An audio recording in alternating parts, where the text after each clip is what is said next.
LPG cylinder വില വീണ്ടും കൂട്ടി. ഗാർഹിക സിലിണ്ടറിന് 29 രൂപയാണ് വർദ്ധിപ്പിച്ചത്. 3 മാസത്തിനിടെ ഇത് രണ്ടാം തവണയാണ് ഗാർഹിക സിലിണ്ടറിന് വില കൂട്ടുന്നത്. പെട്രോളിന്റെയും ഡീസലിന്റെയും അടിക്കടിയുള്ള വാണിജ്യ സിലിണ്ടർ വില വർധനവിന്റെയും പിന്നാലെയാണ് സാധാരണക്കാർക്ക് ഇരുട്ടടിയായി ഗാർഹിക സിലിണ്ടർ വിലയും വർദ്ധിപ്പിച്ചിരിക്കുന്നത്. ഇന്നലെ അർദ്ധരാത്രിയോടെയാണ് വില വർദ്ധിപ്പിച്ചത്. വില വർധന ഇന്നു മുതൽ പ്രാബല്യത്തിൽ വരും.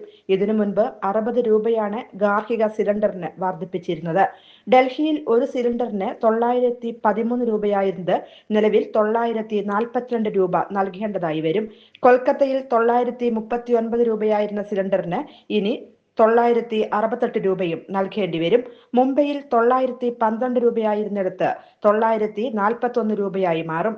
പശ്ചിമേഷ്യൻ സംഘർഷം അയവില്ലാതെ തുടരുന്ന പശ്ചാത്തലത്തിലാണ് ഈ വില വർധന.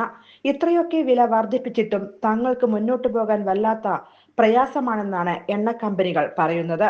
വാണിജ്യ സിലിണ്ടർ വില കുത്തനെ കൂടിയതോടെ ഹോട്ടൽ ഭക്ഷണത്തിന്റെ വിലയും കുതിച്ചുയരുകയാണ്. News desk any time news.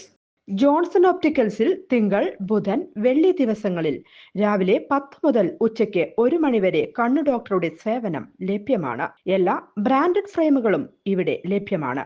Driving ലൈസൻസിനുള്ള സർട്ടിഫിക്കറ്റുകൾ കൂടാതെ ഡോക്ടർമാർ നിർദ്ദേശിക്കുന്ന എല്ലാ തരം കണ്ണടകളും ജോൺസൺ ഓപ്റ്റിക്കൽസിൽ നിന്നും ലഭിക്കുന്നു. ജോൺസൺ കണ്ണട വ്യാപാരം, ഡിവൈൻ ആശുപത്രിക്ക് എതിർവശം, വടക്കാഞ്ചേരി. കൂടുതൽ വാർത്തകൾക്ക് ഞങ്ങളുടെ ചാനൽ സബ്സ്ക്രൈബ് ചെയ്യുക. ഫേസ്ബുക്ക് ഫോളോ അപ്പ് ചെയ്യുക. വാർത്തകൾ വേഗത്തിലറിയാൻ എനി ടൈം ന്യൂസ്.